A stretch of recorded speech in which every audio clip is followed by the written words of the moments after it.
My son, my own flesh and blood, sat in the chair beside my hospital bed, smiling. His girlfriend offered me a cup of tea. And just seconds before, the nurse had slipped me a note that made my blood run cold. It had only 3 words. Call 911. Before we continue, please subscribe to the channel and let us know where you are listening in the comments. The scent of chicken soup should have been comforting. For 76 years, it had meant warmth, recovery, home. But here, in the sterile quiet of private room 512 at Street Bridget Medical Center, it smelled only of antiseptic and a cold, creeping fear. The steady beep of the heart monitor next to me was the only clock, marking time at 6:40 in the evening. Outside, the last of the October sun bled across the Maryland sky, painting the autumn leaves in hues of fire and gold. Inside, the world had shrunk to the white walls, the white sheets, and the polished steel of the dinner tray. A young nurse named Tamsin Cole pushed the rolling table over my bed. She was efficient, her movements precise. She avoided my gaze, focusing instead on arranging the small bowl of soup, the plate of steamed vegetables, and the glass of water. My son, Julian, looked up from his phone. He was 46, but tonight he looked older, the lines around his eyes etched deeper by worry, or so I had thought. "Smells good, Mom," he said, forcing a smile that didn't quite reach his eyes. "You need to eat. Get your strength back." Beside him, his girlfriend, Celine, stood up. She was 37, with a sleek, polished look that always seemed out of place next to Julian's rumpled exhaustion. She moved with a chilling grace. "I'll get you some tea, Aurelia. Something to help you rest." I watched Tamsin as she adjusted the IV drip connected to my arm. As her hand brushed the side of the dinner tray, her fingers nudged something underneath it. It was a flicker of movement so small, so deliberate, that I knew it was meant only for me. I held my breath. She lifted the tray slightly to position it, and as she set it down, a small, folded square of paper slid from beneath the metal rim and dropped silently onto the blanket covering my lap. My heart hammered against my ribs, a frantic bird trapped in a cage. Tamsin straightened up, her face a perfect mask of professional indifference. But just for a second, her eyes met mine. It wasn't a look of pity or concern. It was a warning. Then, she gave a nod so faint, so barely perceptible, it could have been a twitch. I felt a cold sweat break out on my forehead. My hand, hidden by the blanket, closed around the small piece of paper. The texture was rough, torn from a notepad. Julian was talking again, something about the terrible Beltway traffic, his words a meaningless drone in the background. Celine returned with a steaming mug, the fragrant scent of lavender filling the air. "This herbal tea will help you sleep deeply tonight, Mom," she said, her voice smooth as silk. With my son and his girlfriend watching, I lifted the metal cloche from my soup bowl. The metallic clang echoed in the too-quiet room like an alarm bell. It was the only cover I had. My fingers fumbled with the note under the blanket. I unfolded it slowly, carefully, my eyes fixed on the soup as if it were the most fascinating thing in the world. Then I read the words, written in a hurried, slightly shaky hand. 3 words printed in stark blue ink. "Call 911. A wave of ice washed through my veins. I looked up. Tamsin was at the door, about to leave. She didn't look back. Julian was smiling that tired smile again. Celine was stirring the tea. And I, Aurelia Finch, suddenly felt like a prisoner. A metallic taste flooded my mouth, sharp and bitter, even though I hadn't eaten a thing. The door clicked shut, and the silence Tamsin left behind was heavy, suffocating, and utterly terrifying. The note felt like a burning coal in my palm, hidden beneath the thin hospital blanket. "Call 911. The words were seared into my mind. My gaze snapped from the closed door back to the 2 people in the room. My son and his girlfriend. One of them, or both of them, was the reason for that note. Celine glided closer, holding the steaming mug. "Here you go, Aurelia. Drink it while it's warm." Her smile was perfectly crafted, a work of art, but her eyes were like polished stones. "Thank you, dear," I managed to say, my voice a dry rustle. Julian shifted in his armchair, the leather groaning in protest. "Drink it, Mom. Celine went to a lot of trouble. It's that special blend you liked." I never liked lavender tea. I hated it. The scent was cloying, funereal. Arthur, my late husband, used to say it smelled like a dusty old drawer. I had never had it in my house. My son, the boy I had raised for 46 years, didn't even know that. Or maybe he did. The thought sent another chill through me. I will, I said, reaching for the mug with a hand I prayed wouldn't betray its tremor. Just let me catch my breath for a moment. You need to relax, Celine insisted, her voice dropping to a conspiratorial whisper. The doctor said the most important thing for your recovery is deep, uninterrupted rest. She placed the mug on the rolling table, pushing it closer until it was right under my nose.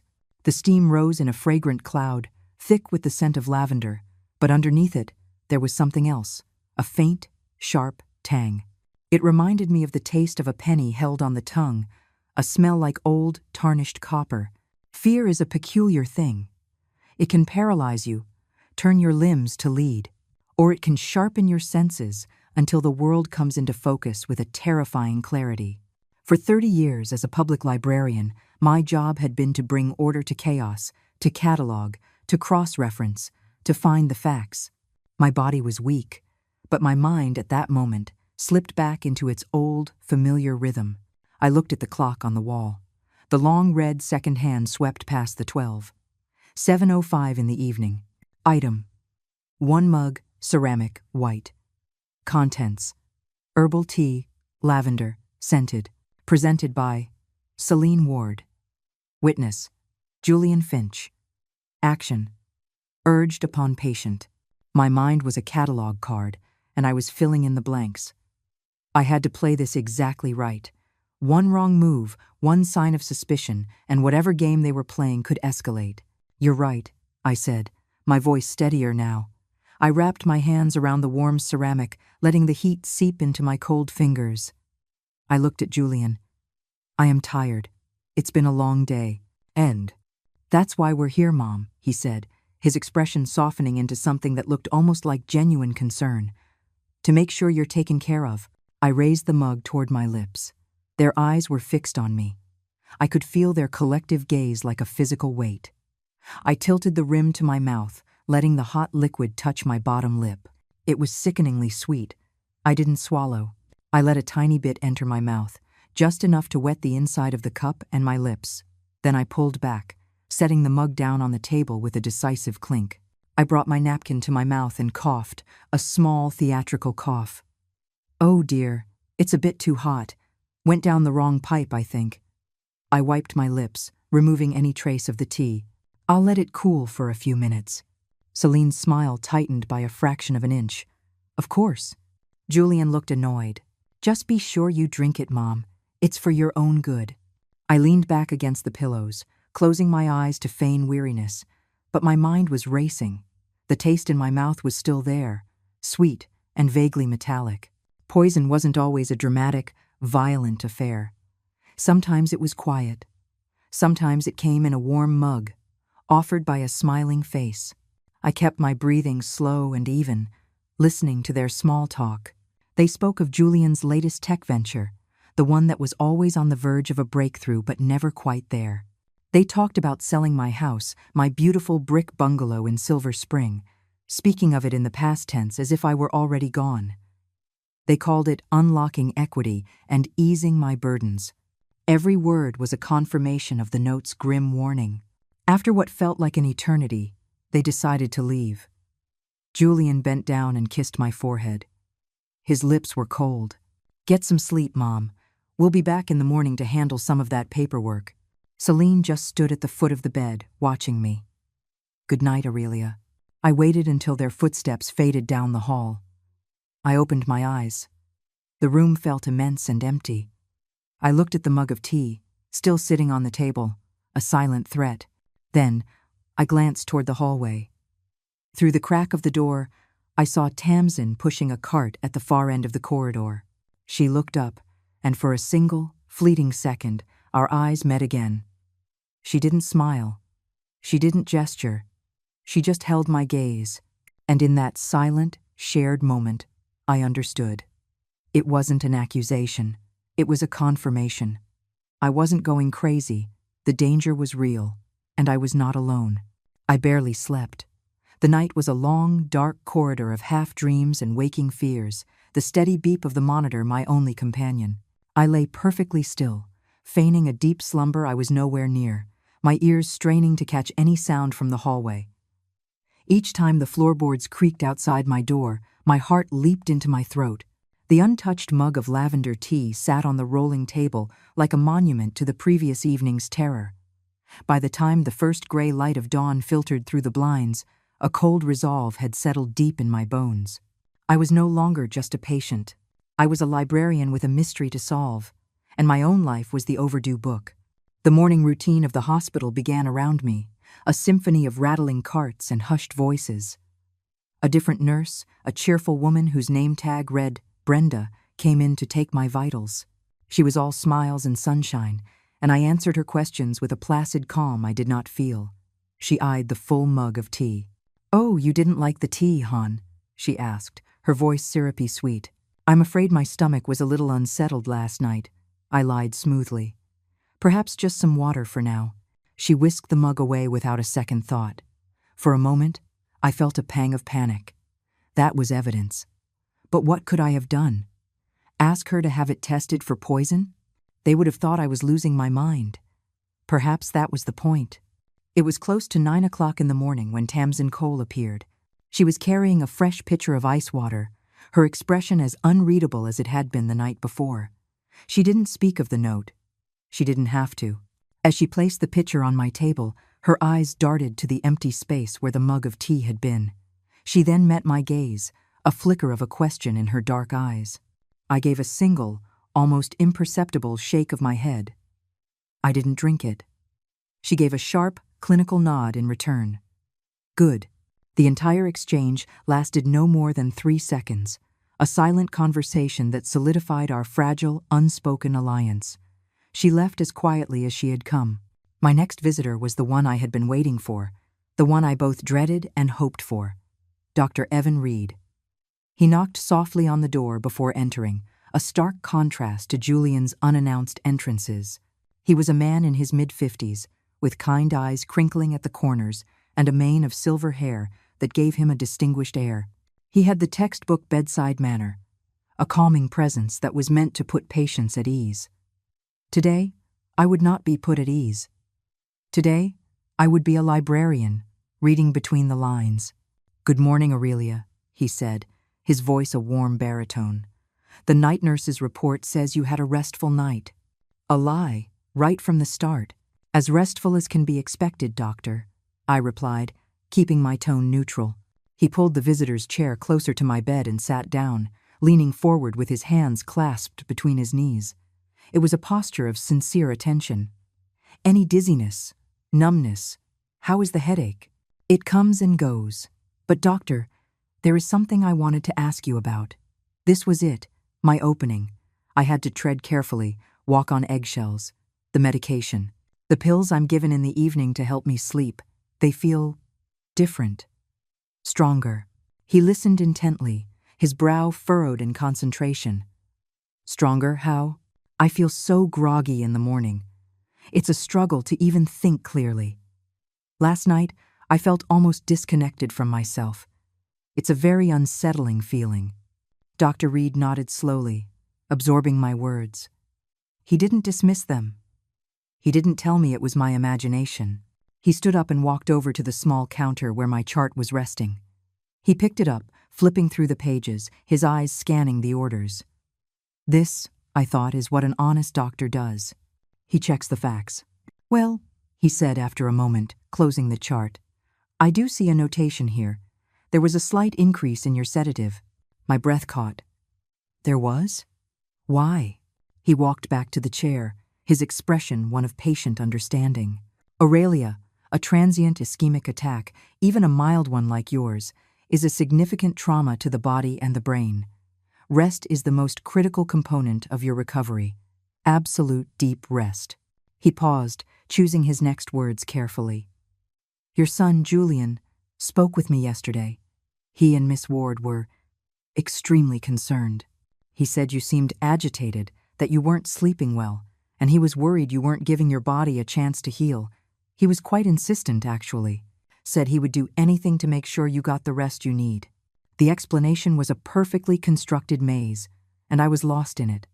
He was using Julian's own words, his supposed concern, as the foundation for the medical decision. He made it sound logical. He made it sound like love. He made it sound like my son was a devoted caregiver, not a potential monster. He took the wind right out of my sails. "He's worried sick about you, Aurelia," Dr. Reed continued, his voice softening. "Frankly, in my line of work, it's refreshing to see a family so involved. So many of my patients are all alone." I felt my suspicion begin to curdle into guilt. Was it possible? Had I misread everything? Was Tamsin mistaken? Was the note just a misunderstanding, an overreaction from a young nurse? My 76 years of life had taught me to trust professionals, to trust doctors. This man, with his calm demeanor and logical explanations, fit every image of a trustworthy physician I had ever held. "So you authorized the change?" I asked, my voice small. "I did," he confirmed without hesitation. "Based on the family's report of your condition and my own assessment that more rest would be beneficial. But," he leaned in again, his kind eyes looking directly into mine, "your comfort is my top priority. If the dose feels too strong, we can absolutely dial it back. We can try the lower dose again tonight and see how you do. How does that sound?" He was giving me control. He was listening. He was being the perfect doctor. Everything he said made perfect sense. And yet, the memory of that coppery taste, the memory of Celine's cold smile, refused to fade. "Yes, doctor," I said quietly. "Thank you. I would appreciate that." "Of course." He stood up, placing a reassuring hand on my shoulder. The warmth of his touch felt genuine. "You just focus on getting better. Don't you worry about a thing. Julian, Miss Ward, the nurses, myself, we're all here to take care of you. You're in my care now, Aurelia. I'll keep a close eye on everything."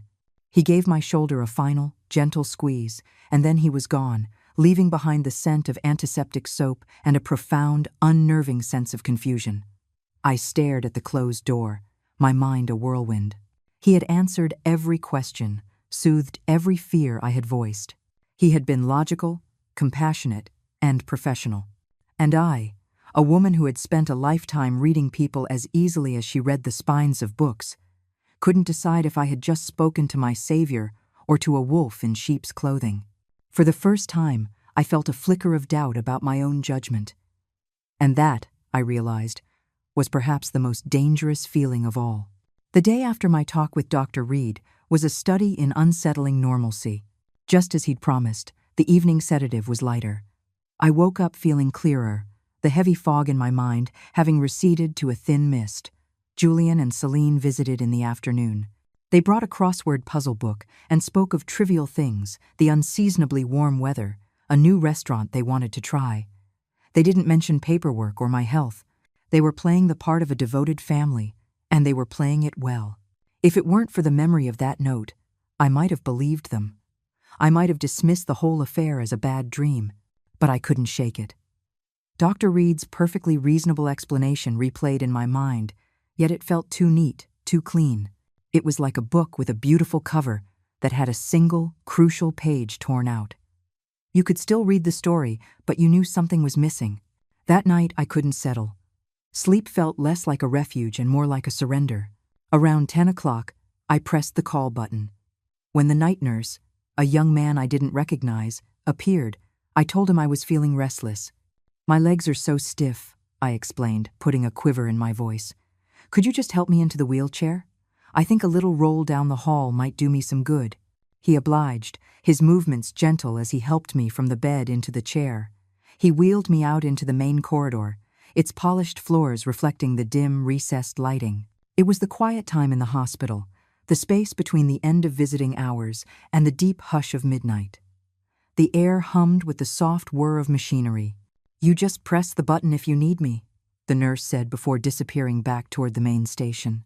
I wheeled myself slowly, my hands clumsy on the large rubber grips. I passed darkened rooms, catching glimpses of sleeping forms. I didn't have a plan, only a vague, desperate hope that I might see Tamsin Cole. I needed to see her, to look into her eyes again and know that what I had experienced wasn't a product of a post-stroke imagination. I turned a corner into a less trafficked wing of the hospital, where the administrative offices and labs were located. The corridor was empty. I was about to turn back, a wave of disappointment washing over me, when a door to a small supply closet opened just ahead. Tamsin slipped out. She looked both ways down the hall, her movements swift and furtive. When she saw me, she gave a sharp, urgent motion with her head, beckoning me forward. My heart began to pound. I wheeled myself toward her, the soft whir of the chair's wheels sounding deafeningly loud in the silence. She guided me into a small, darkened alcove next to a large vending machine, a space hidden from the view of the main corridor. We were bathed in the machine's cold, artificial glow. "We don't have much time," she whispered, her voice tight with tension. She was holding her personal cell phone. "I took a risk getting this. If they find out, I'm finished. You have to listen, and you have to understand." I just nodded, my mouth too dry to speak. "Dr. Reed spoke to you yesterday morning, right?" she asked. I nodded again. "He was kind? Reassuring?" "Very," I whispered. "He explained everything." "I'll bet he did," she said, her tone sharp with cynicism. "Now I want you to see something. This is a screenshot from your EMR, your electronic medical record." She saw the confusion on my face. "Think of it like the old card catalogs at your library, Mrs. Finch. Every time someone checks out a book, they have to sign the card. The EMR is the same. Every single time a doctor, a nurse, or anyone else opens your file, it leaves a digital footprint. It records who it was and the exact time they did it. It's a trail." She held the phone out to me. The screen glowed in the darkness, a list of names and timestamps in a simple black font. My name, Aurelia Finch, was at the top. She pointed a finger at a specific section of the screen. "Look here," she said, her voice dropping even lower. "2 nights ago, the night I gave you the note." I squinted at the tiny letters. I saw a list of nurses' names at normal times. Then I saw 2 entries that made the hair on my arms stand up. Reed, E, MD, 314, Ward, S, Admin. 16:22分. 16:22, I murmured. "That's 4:22 in the afternoon." "Exactly," Tamsin affirmed. "Right before she and your son came to visit you for dinner. That login, Ward S, it's Celine's. She's a part-time administrative assistant here. She used her own login to look at your medication list." My mind flashed back to Celine's smooth confidence, her easy use of medical terms. Of course. She wasn't just a girlfriend, she had a foot on the inside. But it was the other name that made my stomach clench. "Dr. Reed," I breathed. 3:14 in the morning. I looked up at Tamsin, my voice pleading for a different explanation. He must be a very dedicated doctor. Maybe he couldn't sleep and was reviewing his cases. Tamsin's expression was grim. "Doctors don't do chart reviews at 3 in the morning unless there's a code blue, an emergency. And believe me, Mrs. Finch, this floor was quiet as a tomb that night." She took a deep breath. "But that's not the worst part. He didn't just look at your chart. That timestamp, 03:14, is the exact moment he electronically signed the order to increase your sedative dose." The floor seemed to drop out from under me. "But that can't be right," I stammered, my carefully constructed faith in him crumbling. "He told me he increased it yesterday after Julian expressed his concern. He said—" "I know what he told you," Tamsin interrupted, her voice hard. "He lied. He and your son's girlfriend looked at your file. Then, in the middle of the night, he secretly doubled your sedative dose. Then he came in here the next morning and fed you a perfectly crafted story about your son's concern to cover his tracks. He's not just in on it, Mrs. Finch. He's the one making it happen." I stared at the glowing screen. The 2 names, the 2 timestamps. Reed, Ward, a doctor and an administrator. A conspiracy in plain sight, hidden in a column of data. The kindness in Dr. Reed's eyes, the warmth in his voice, it had all been a performance, a lie designed to make me doubt my own mind. He hadn't just prescribed a drug. He had prescribed a reality for me, one where I was confused and everyone else was concerned. The coldness I felt was no longer just fear. It was a glacial rage, slowly beginning to form. They hadn't just underestimated me. They had used my trust, my age, and my condition against me. They thought they were dealing with a confused old woman. They had forgotten they were dealing with a librarian, and I was about to start checking the facts on every single one of them. Before we continue, please subscribe to the channel and let us know where you are listening in the comments. The rage that took root in the alcove with Tamsin was a cold and quiet thing. It didn't burn hot, it froze, solidifying my fear into a weapon. I spent the next morning in a state of hyper-awareness, every sense on high alert. I was no longer a patient recovering from a stroke. I was a counterintelligence operative in enemy territory. My hospital room was the field, and my mind was the command center. I was just waiting for the enemy to make a mistake. Around 11 in the morning, Brenda, the cheerful day nurse, bustled in. "Got a little something for you, hon," she chirped. She was carrying my handbag, the worn leather one Arthur had given me for our 40th anniversary. "They finally sent your personal items up from the admissions safe. Figured you might want it." "Thank you, Brenda. That's very thoughtful." She placed it on my bedside table. After she left, I opened it. The familiar scent of old leather and peppermint filled my nostrils. Inside were the contents of my life in miniature. My wallet, my reading glasses, a half-finished roll of mints, my favorite fountain pen, and a small silver digital voice recorder, no bigger than my thumb. I had carried one for years, a habit from my library days, perfect for making quick notes or recording thoughts for the community newsletter. I picked it up, its cool, metallic weight, a familiar comfort in my palm. I checked the battery, full. I clicked the small button on the side. A tiny red light blinked once, then held steady. It was ready. I slipped it back into my purse and waited. I didn't know what for, but I knew I had to be prepared to document everything. My opportunity arrived just after noon, in the form of Celine. She entered the room carrying a vase of flowers so large it almost obscured her face. They were stargazer lilies, a riot of pink and white, and their scent was overwhelming, a sweet, funereal perfume that instantly filled every corner of the room, thick and cloying. "Something to brighten the place up," she announced, placing the glass vase on the table at the foot of my bed. The water inside was slightly murky. "They bring so much life into a room, don't you think?" "They're very fragrant," I said, the understatement of the century. The smell was already giving me a headache. Celine fussed with a few of the leaves. "Oh, the water in this is a bit cloudy. That won't do. The flowers will die faster." She picked up the vase. "I'll just pop down to the nurse's station and get some fresh water for these. I'll be right back." And just like that, she was gone. The moment the door clicked shut, I moved. My body, which had felt so frail and unresponsive, now acted with a librarian's focused efficiency. I swung my legs over the side of the bed, my bare feet hitting the cold linoleum floor. I grabbed my purse, my fingers instantly finding the small silver recorder. I moved to the vase. My hands were shaking, but my purpose was firm. The florist had wrapped the base of the vase in a decorative, crinkling sheet of cellophane tied with a large silk ribbon. It was the perfect hiding place. I gently pried open a fold in the cellophane at the back of the vase, away from the side that would face the room. I slipped the recorder inside, its smooth surface sliding against the crinkly plastic. I angled it so the tiny microphone was pointing upward and outward, toward the small seating area where Julian and Celine usually Saturday. Then I pressed the record button. The tiny red light blinked once. It was active. I carefully pressed the cellophane back into place, smoothing it out. The entire operation took less than 20 seconds. I heard footsteps in the hall, Julian's voice. I scrambled back into bed, pulling the thin blanket up to my chin, my heart hammering. I turned my head toward the window and closed my eyes, forcing my breathing to become slow and even, mimicking the light doze of a medicated patient.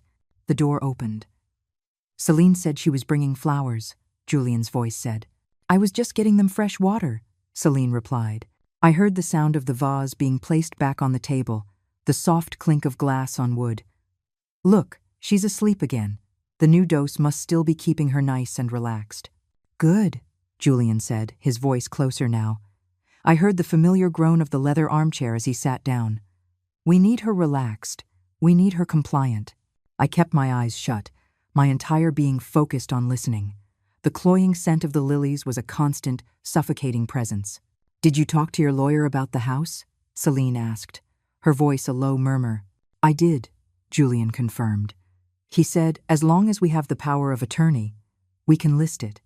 He called it a dead asset, just sitting there, doing nothing. With the market in Silver Spring, we could have a check in our hands in less than 2 months. Enough to clear my tax debt and get the new venture off the ground. Dead asset. He was talking about my home. The home I had shared with his father for 50 years. The home where I had raised him. The words were like shards of glass in my ears. Celine's voice was sharp, practical. The house is one thing, Julian. The real prize is the brokerage account and the IRA. We can't touch those without full durable POA, and for that to be ironclad, we need a physician's sign-off on her declining cognitive state. One that will hold up in court if anyone challenges it. I don't. Reed is on board, right? Julian asked, a note of anxiety in his voice. Evan is completely on board, Celine said, her use of Dr. Reed's first name sending a jolt through me. He's been documenting her confusion and mild paranoia since she was admitted. He told me yesterday that he'd be prepared to sign an affidavit stating that she's no longer capable of managing her own financial affairs. He said, and I quote, "It would be a medical necessity to protect her from herself." Oprah, the audacity of it, the cold, calculated cruelty, took my breath away. They weren't just planning a theft, they were building a cage of lies around me, using my own doctor as the blacksmith. So we get her to sign the papers in the next day or two, Julian mused, sounding more confident. While she's still groggy and agreeable. Exactly, Celine said. We push the new documents through, and once we have control, we can start the transfers. It's all just a matter of following the process. I lay there, perfectly still, a statue carved from rage. The tiny device hidden in the cellophane was capturing it all. Their whispers, their plans, their betrayal. The sweet, sickly smell of the lilies filled my lungs. They thought they were bringing flowers to a sick old woman. They had no idea they were actually delivering the evidence for their own prosecution.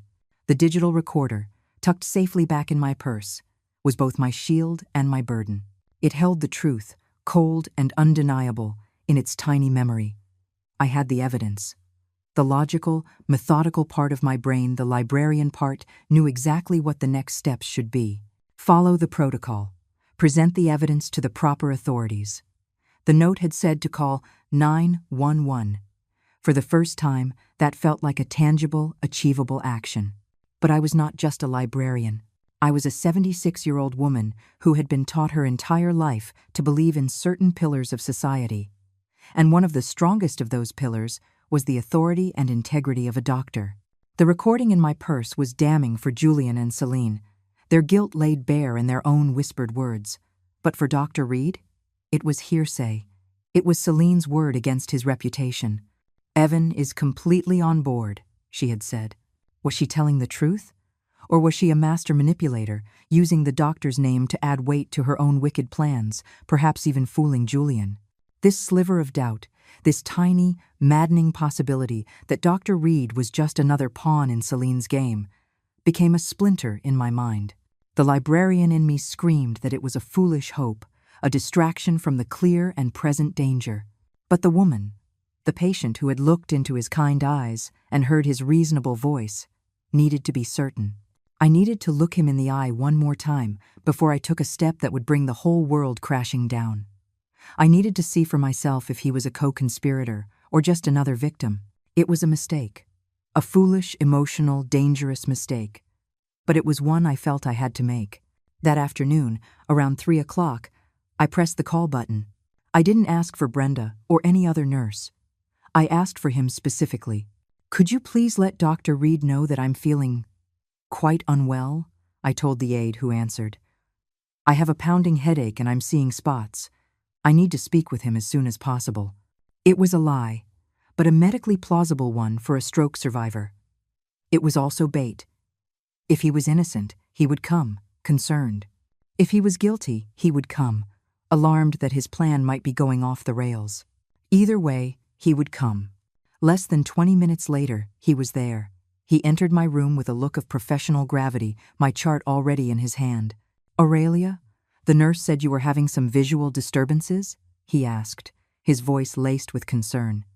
He immediately began checking the monitors, his movements efficient and practiced. "It's past now," I said, my voice intentionally weak. But it was frightening. "Doctor, could you please close the door?" He hesitated for a fraction of a second, then complied, shutting the door until it clicked softly. The room was suddenly an isolated capsule of silence, broken only by the rhythmic beeping of the machines. "I'm very frightened, Doctor," I began, letting my voice tremble. I had to play my cards close to my chest. I think I'm becoming confused. I'm hearing things. Or maybe I'm not." End of 2-1. He pulled the chair to my bedside, his face a perfect mask of sympathy. "Aurelia, it's very common after a thanks in advance. The brain is healing. Sometimes signals get crossed. Tell me what's bothering you." I took a deep breath. I was dozing earlier, when my son and his girlfriend were here, and I thought I heard them talking about paperwork, about my house, about needing you to sign something saying I wasn't competent. I looked at him, my eyes wide with manufactured fear and confusion. "That's just a bad dream, isn't it? A paranoid fantasy?" I watched his face for a flicker, a crack in the facade. There was nothing. He just looked deeply, profoundly sad. He reached out and gently took my hand, his grip warm and firm. "Oh, Aurelia," he said, his voice a low, sorrowful murmur. "I am so sorry you had to overhear that." My blood ran cold. It was the one response I hadn't expected. Not denial, confirmation. He saw the shock on my face and immediately began to backtrack, to reframe.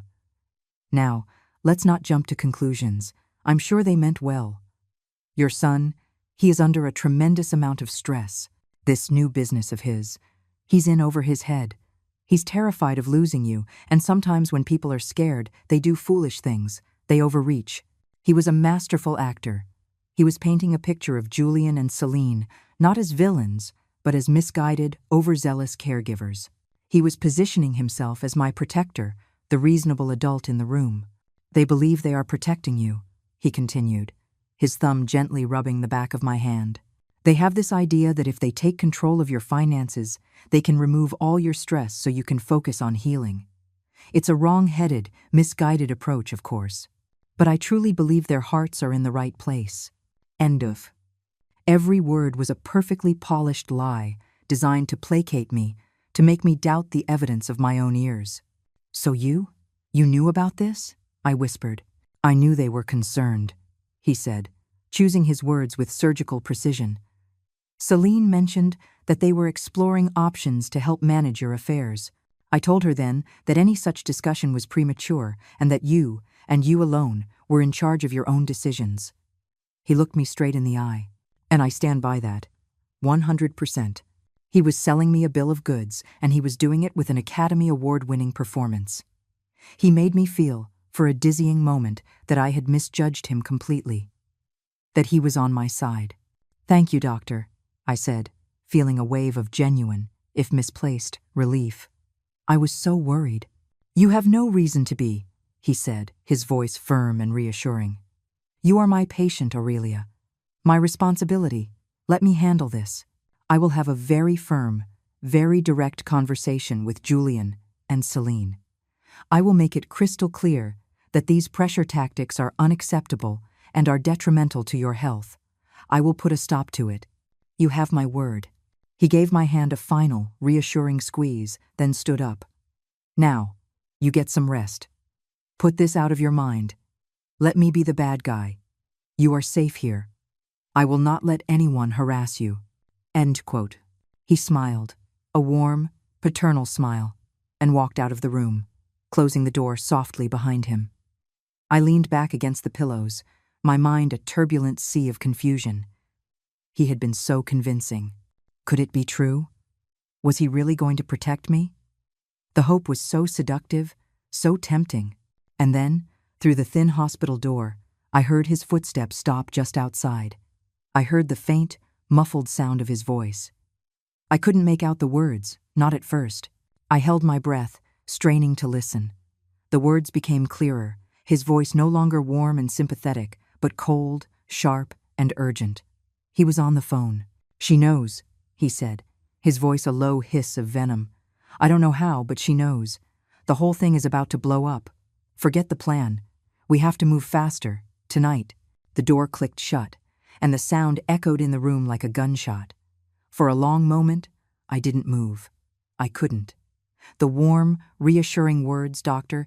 Reed had spoken just minutes before were still hanging in the air, a phantom comfort that now felt like a shroud. But they were drowned out by the echo of his final, whispered words from the hallway. "She knows. We have to move faster. Tonight." The hope he had so expertly manufactured in me shattered into a million pieces. The floor didn't just drop out from under me. It evaporated. I was in free fall, plummeting into a darkness so profound it felt absolute. I had walked right into the lion's den and politely asked the lion if he would be so kind as to not eat me. I hadn't just made a mistake. I had handed my enemies a timetable. Tonight, whatever they were planning, whatever final, irreversible step they intended to take, was now imminent. Panic, cold and sharp, seized me. My first instinct was to scream, to press the call button and tell the first nurse I saw everything. But who would come? A nurse who reported to Dr. Reed? An aide who saw me as a confused old woman? They would sedate me. They would say I was having a paranoid episode. Dr. Reed himself had already laid the groundwork, documenting my confusion. My own words would be twisted and used to lock the door behind me. I was trapped, utterly and completely trapped. My hand, trembling uncontrollably, crept under my pillow. My fingers brushed against the cool, smooth surface of my cell phone. The note had said to call 911. But what would I say? My son and my doctor are trying to steal my money? It sounded like the rambling of a lunatic. I needed more than an accusation. I needed a strategy. I needed an ally who was outside these walls, someone whose world hadn't been poisoned by Evan Reed's influence. My mind raced through a mental Rolodex of friends and neighbors. Good people, all of them. But who would have the strength, the knowledge, the steel to fight this? And then, a name surfaced from the depths of my memory, a beacon in the fog. Lydia Moreau. Lydia wasn't just a friend from my Saturday morning book club. She was a retired estate lawyer.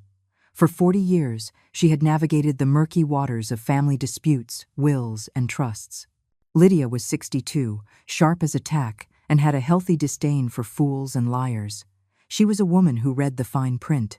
She was the only person I knew who wouldn't just listen. She would act. My fingers, clumsy with fear, fumbled with the phone. I pulled up her contact number. It was late, close to 11 o'clock at night. It didn't matter. I pressed the call button. The phone rang once, twice, a lifetime stretching between each ring. On the third ring, she answered. "Moreau," she said, her voice crisp and alert, even at this hour.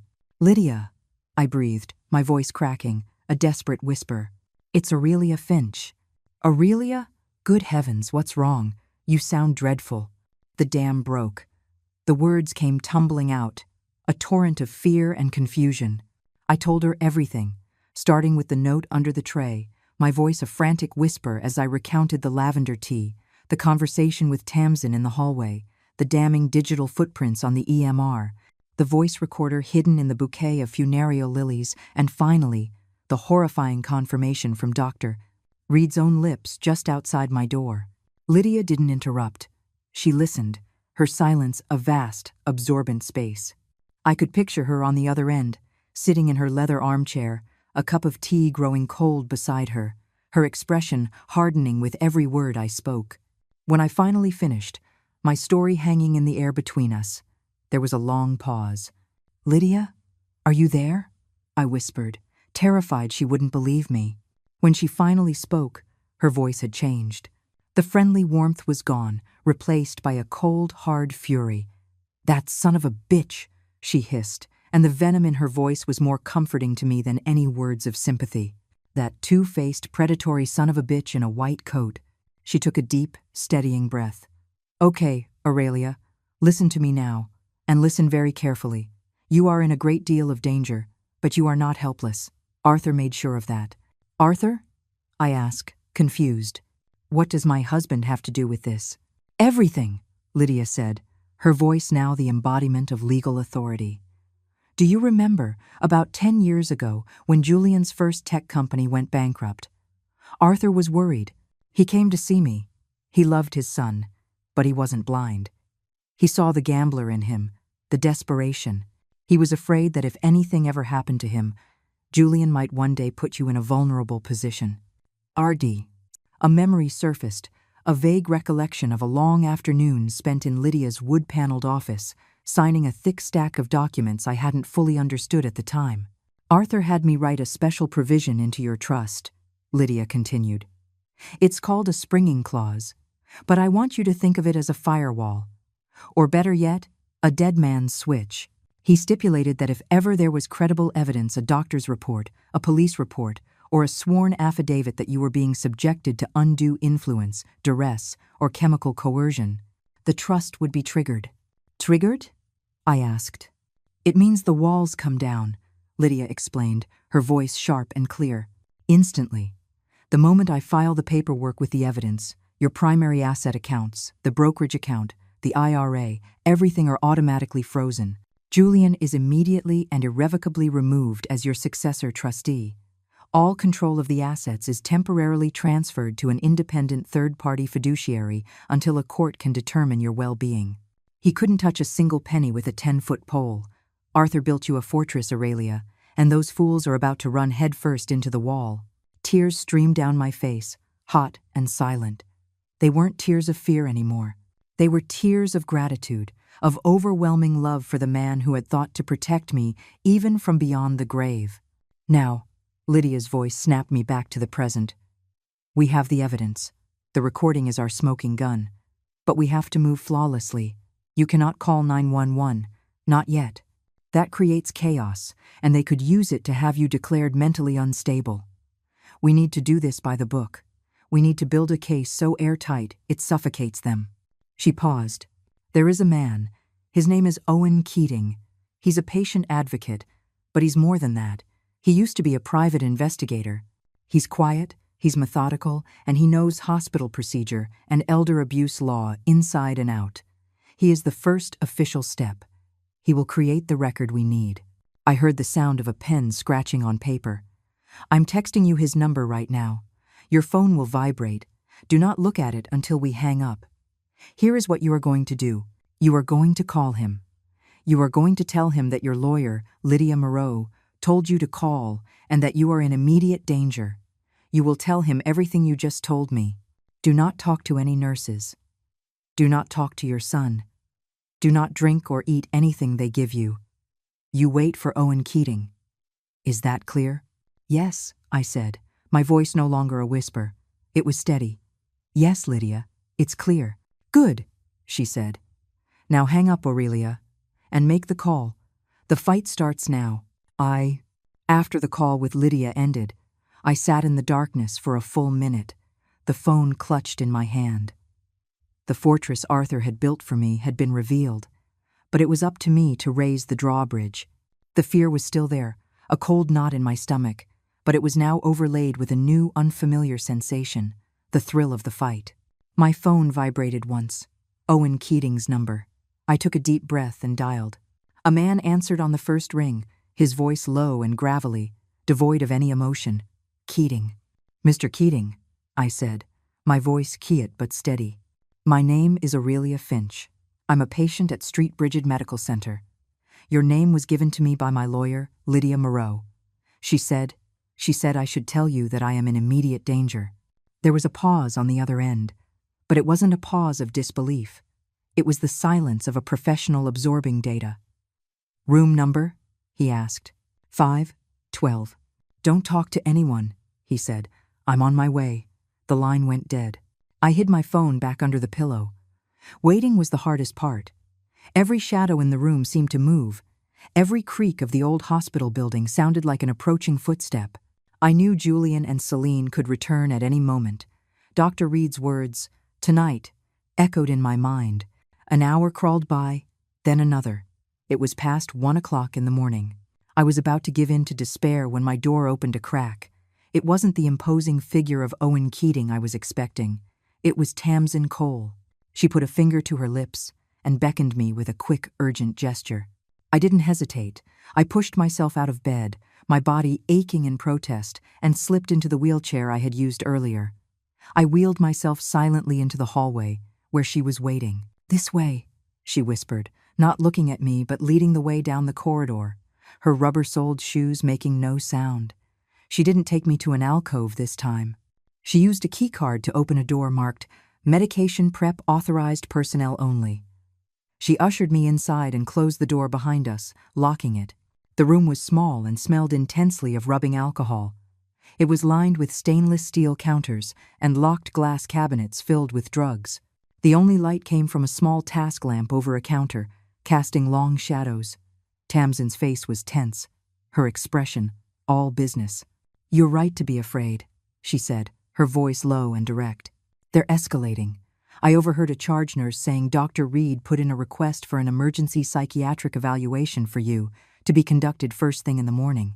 The words hit me like a physical blow. They were moving to have me declared incompetent. "But they've gotten sloppy," Tamsin continued, her focus absolute. "And I've been busy." She reached into a pocket of her scrubs and pulled out a clear, sealed plastic bag. It was an official evidence bag, the kind I'd only ever seen in movies. Inside were 2 small glass vials, the kind used for lab samples. Each was sealed with a rubber stopper and labeled with a pristine white sticker. The handwriting was neat, precise, and clinical. She held the bag up under the light. "This is the tea from 2 nights ago," she said, pointing to the first vial. The label read, "Finch A, Room 512, Sample A, October 12th, 19:05 hours. And this," she pointed to the second, "is from the night before that, when you told me you felt groggy." The label was identical, except for the date. I kept them refrigerated. They're untainted. I stared at the 2 vials, at the amber-colored liquid inside. It was the physical manifestation of their betrayal, catalogued and preserved. "How?" I whispered, in awe of her courage.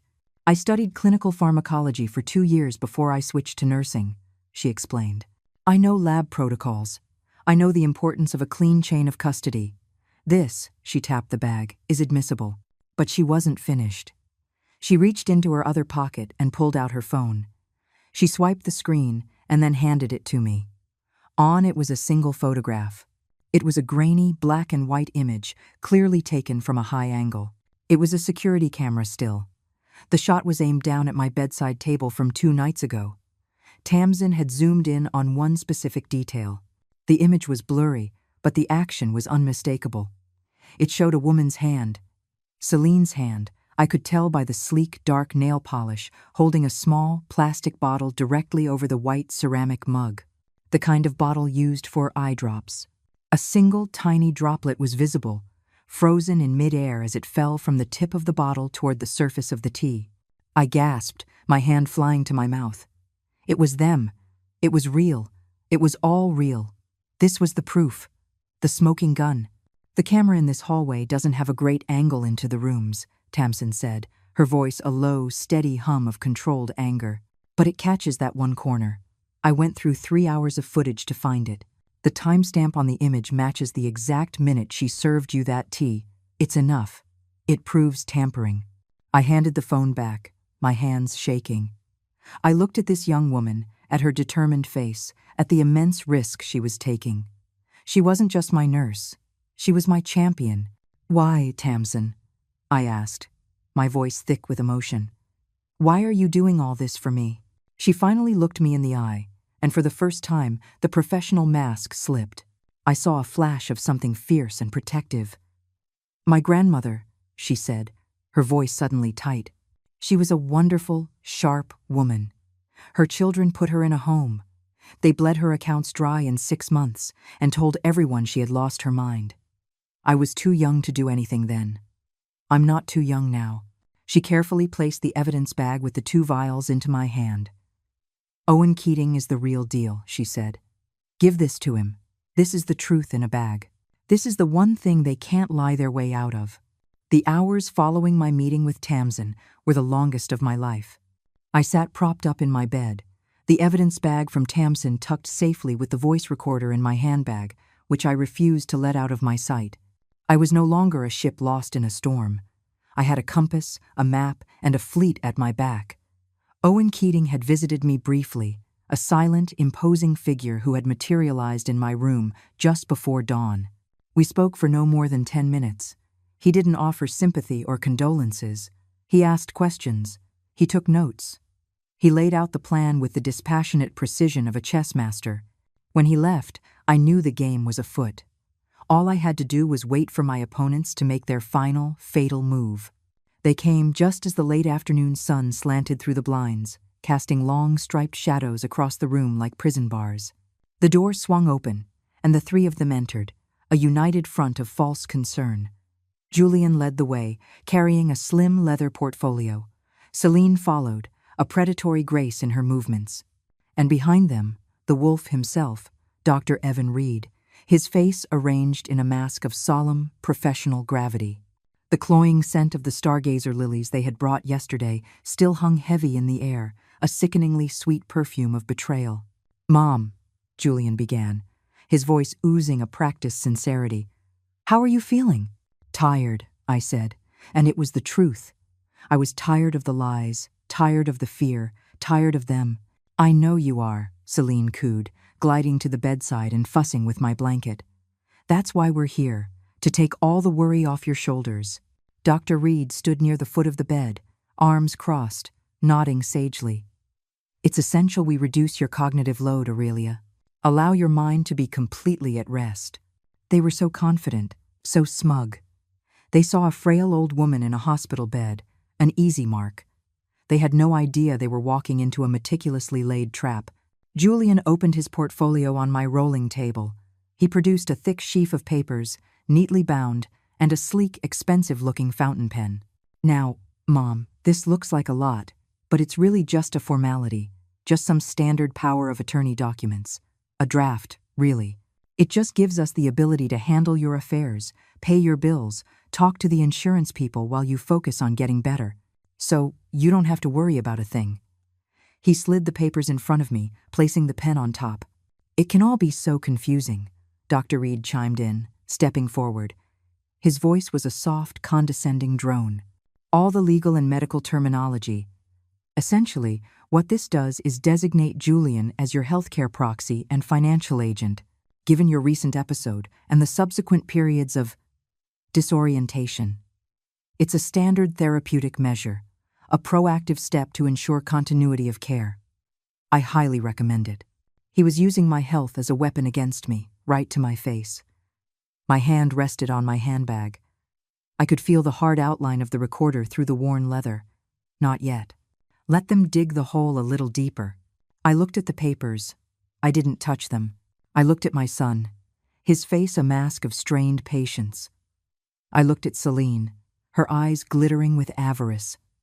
I looked at Dr. Reed, the pillar of medical authority, the man who had sworn an oath to do no harm, and I felt nothing but a profound, icy calm. Just as Julian opened his mouth to press the matter further, there was a firm, solid knock on the door. Not the quick rap of a nurse. This was a knock of authority. Before Julian could even say, "Come in," the door opened. Owen Keating stepped into the room. He was a big man, not in a flashy way, but in a dense, immovable way, like a boulder. He wore a simple, dark suit that seemed to absorb the light in the room. He wasn't alone. Standing just behind him was a woman in her 60s with steel-gray hair pulled back in a severe bun. She wore a tailored navy blazer and an expression that could curdle milk. Her eyes, sharp and intelligent, swept over the scene, taking in the papers on my table, the three figures looming over my bed, and finally, me. Julian recovered first, his voice sharp with annoyance. "Excuse me, this is a private family matter. Who are you?" Owen Keating ignored him completely. His focus was entirely on me. "Mrs. Finch," he said, his gravelly voice respectful. "Are you feeling up to a brief meeting?" "Yes, Owen," I said, my voice clear and strong. "I am.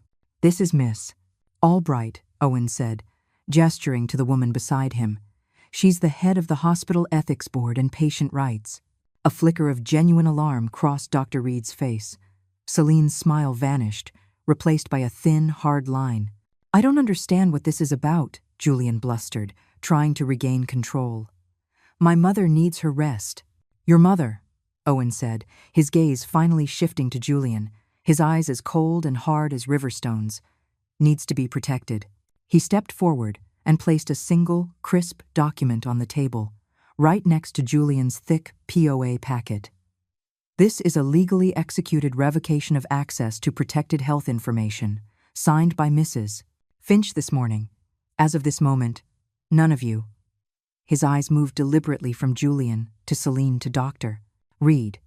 Have any legal right to view her medical records, consult with her physicians, or be privy to any aspect of her care. The door, as they say, is closed. Ailu. The silence that followed was stunning. The confidence drained from Julian's face, replaced by a pasty confusion.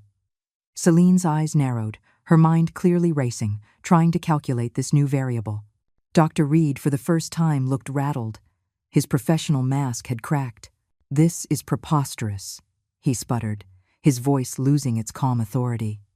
As her primary physician, I have a duty. Your duty, Miss Albright interrupted, her voice cutting through the tension like a scalpel, is to your patient, doctor. And your patient has just formally revoked her consent. You are on very thin ice. Now, it was time. I pushed myself up, my back straight against the pillows. I looked at the three of them, their conspiracy unraveling before my eyes. You all seem to have a grave misunderstanding, I said, my voice resonating with a strength I hadn't felt in years. You seem to believe that I am confused, that I am weak, that I am not in my right mind. Slowly, deliberately, I reached into my handbag. All eyes were fixed on my hand. I drew out the small, silver digital recorder. I placed it on the table between the two stacks of paper, their lies and my truth. The afternoon light glinted off its metallic surface. Let's clear up any confusion, I said, and I pressed the play button. The small, sharp click of the button engaging was the loudest sound I had ever heard. It was the sound of a lock snapping shut. It was the sound of a trap being sprung. It was the sound of their world ending. And then, their own voices filled the silent room. First Julian's, ugly and dismissive. Căn nhà đó là một tài sản chết. Then Celine's, a venomous whisper. Giấy ủy quyền toàn phần. Em đã nói chuyện với Dr. Reed. Ông ta sẽ xác nhận tình trạng nhận thức suy giảm nếu cần. I watched their faces. I watched the color drain from my son's cheeks, leaving him a ghastly shade of gray. I watched Celine's carefully constructed mask of elegance shatter, revealing the snarling desperation beneath. But most of all, I watched Dr. Evan Reed. I watched the man of science, the pillar of the community, as he listened to his own betrayal being played back. He looked, for all the world, like a man who had just seen his own ghost. The recording ended. The last echo of Celine's venomous whisper faded, leaving behind a silence that was louder than any scream. It was a vacuum, sucking all the air and arrogance out of the room. The faces of my three tormentors, which had been masks of confident deceit just moments before, were now stark portraits of ruin. Julian was the first to break. His mouth opened and closed, like a fish gasping for air on a dry dock. It's taken out of context, he stammered, the words hollow and unconvincing. He looked at me, his eyes pleading, not with remorse, but with the desperation of a child caught with his hand deep in the cookie jar. Celine said nothing. Her face had become a pale, hard mask, her eyes darting between Owen Keating and Miss Albright, calculating odds, searching for an escape route where there was none. She was no longer a predator. She was a cornered animal. But my gaze was fixed on Dr. Reed. The color had drained from his face, leaving behind a pasty gray pallor. The kind eyes were gone, replaced by the flat, dead look of a man watching his entire life, his career, his reputation, his freedom circle the drain. The jig was up, and he knew it. Miss Albright, the head of the ethics board, stepped forward. She was the very picture of institutional authority, cold and implacable. She addressed Dr. Reed directly, her voice leaving no room for argument. Dr. Reed, she began, her tone glacial.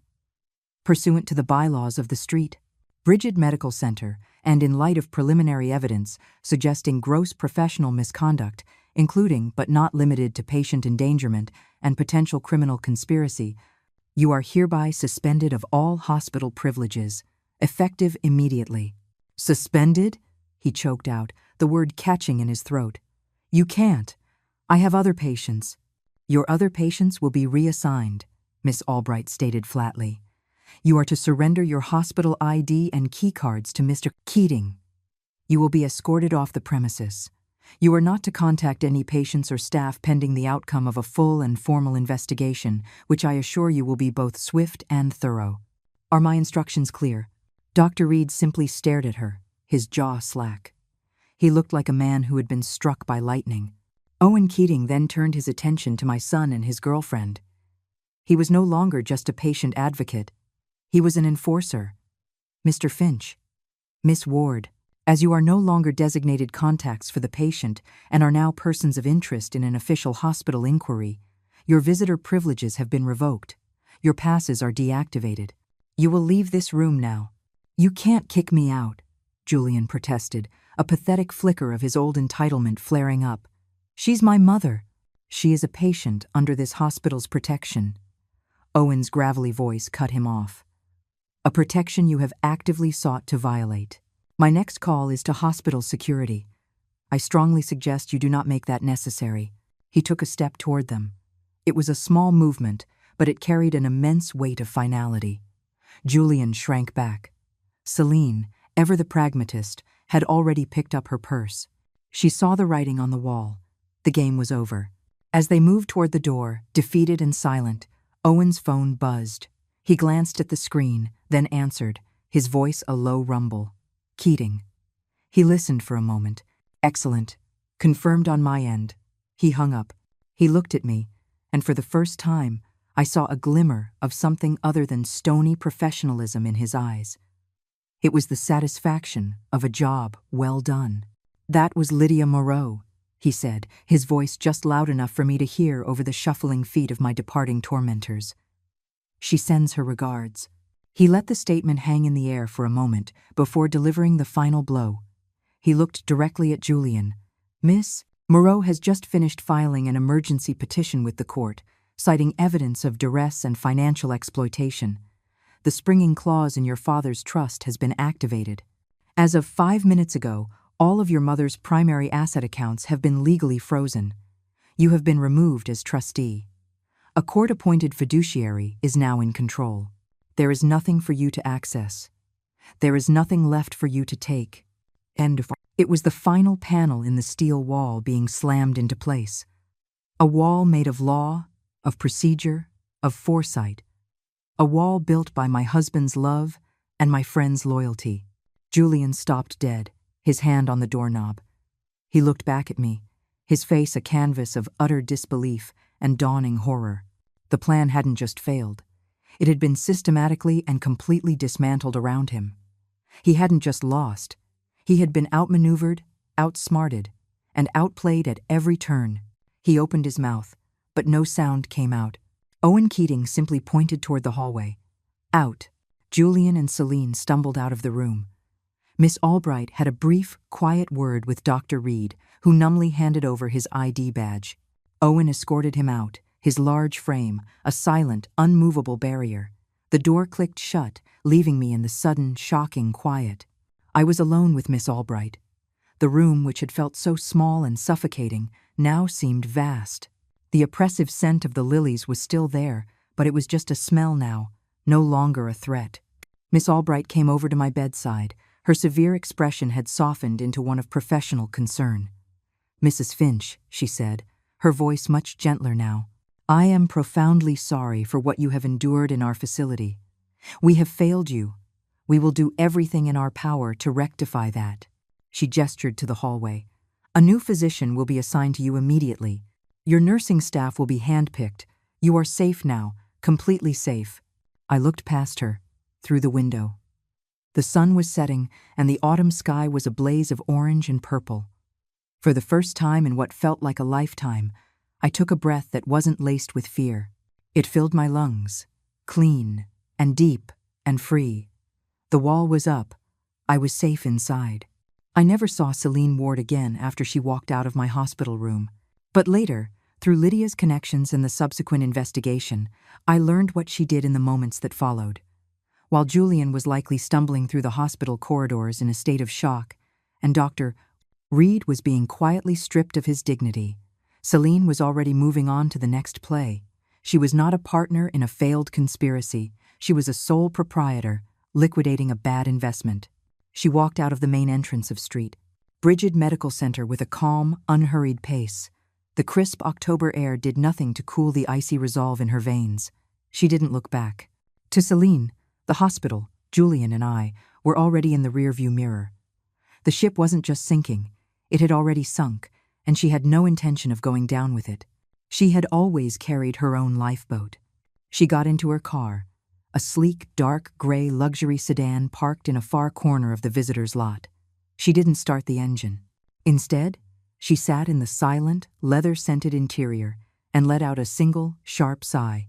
It wasn't a sigh of despair. It was a sigh of annoyance, the sound a CEO might make upon learning a promising subsidiary had just gone bankrupt. It was an inconvenience, a mess she now had to clean up. From the glove compartment, she retrieved a small, cheap-looking prepaid cell phone, a burner. It was a tool of her trade, as essential as her designer handbag. She scrolled through the contacts, a list of only 3 unnamed numbers. She chose the second one and pressed the call button. A man answered immediately, his voice professional and devoid of warmth. "Yes?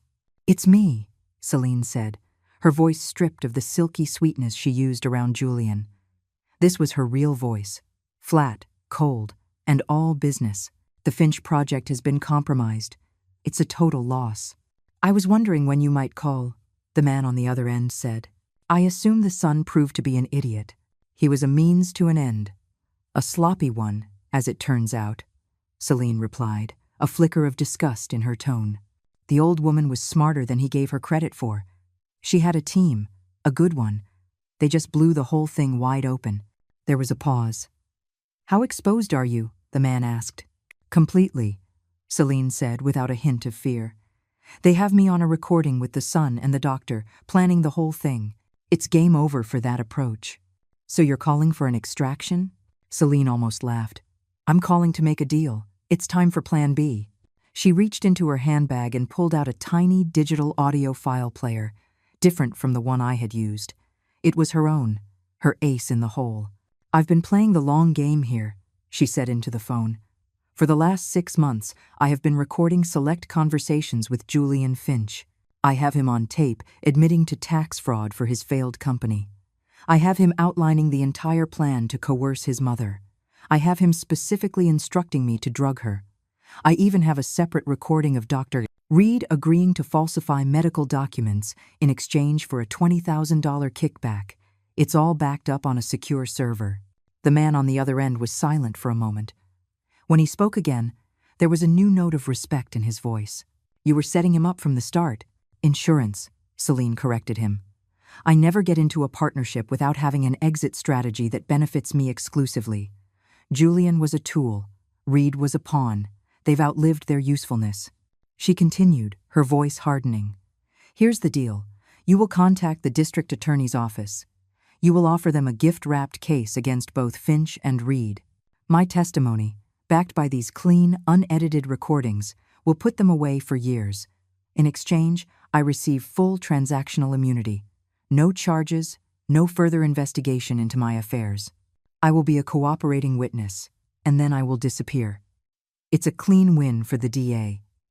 They get to nail a crooked doctor and make an example of an elder fraud case.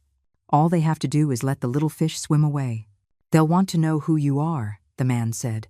"They'll know me as Jane Doe, a concerned party who was duped by her charming boyfriend but got scared and did the right thing," Celine said, her voice dripping with sarcasm. "It's a story they'll love." She looked at her reflection in the dark windshield. The woman staring back was a stranger to the person I thought I knew, to the person Julian thought he loved. She was a ghost, a professional who left nothing behind but the wreckage of other people's lives. "Make the call," she commanded. "I'll transfer the audio files to you in 5 minutes. I want confirmation of the deal by morning. Once I have it, I'm gone." She ended the call without saying goodbye. She put the burner phone back in the glove compartment. She started the car, the powerful engine purring to life. She didn't look back at the hospital one last time. She simply put the car in drive and pulled out of the parking lot, merging smoothly into the evening traffic, a phantom dissolving into the city lights. 3 months can feel like a lifetime, or no time at all. In the sterile, ticking world of the hospital, an hour could stretch into an eternity. But here, surrounded by the quiet, patient company of books, 3 months had flown by on wings of healing. The air in the Silver Spring Public Library on this bright Saturday morning in January was the exact opposite of the hospital. It smelled of old paper, binding glue, and a hint of lemon polished the scent of my life's work, the scent of home. Sunlight, crisp and white, streamed through the tall arched windows, illuminating the swirling dust motes like tiny dancing diamonds. The oppressive, cloying perfume of stargazer lilies was a distant, nightmarish memory. I was not in a wheelchair. I was standing, my back straight, my legs strong beneath me. I poured a cup of peppermint tea from a silver urn, the steam warming my face, and handed it to a woman from my old poetry group. My recovery had been swift once. The poison, both chemical and emotional, had been removed from my life. The doctors, my new, kind, and thoroughly vetted doctors, called it remarkable. I called it liberation. Today was a special day. The reading room was filled not with the usual quiet readers, but with a small, invited crowd of friends and community members. Lydia Moreau was in the front row, looking proud.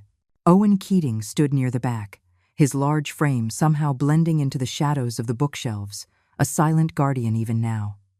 And near the window, trying to be inconspicuous, was Tamsin Cole.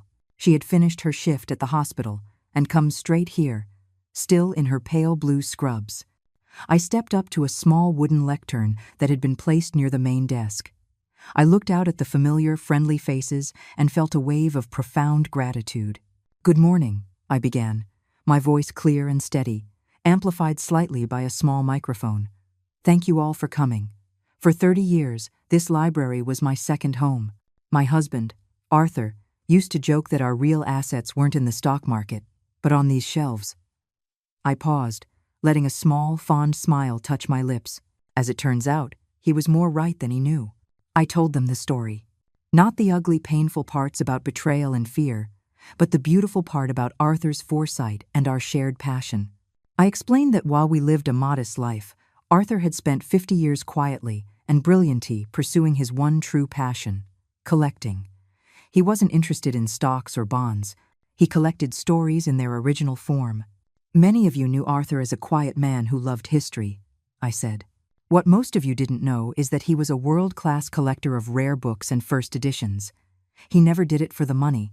He did it for the love of preservation, for the thrill of holding a piece of history in his hands." A soft murmur went through the crowd. "This collection," I continued, "which he lovingly called the librarian's legacy, was our real family fortune. A fortune measured not in dollars, but in cultural and historical significance.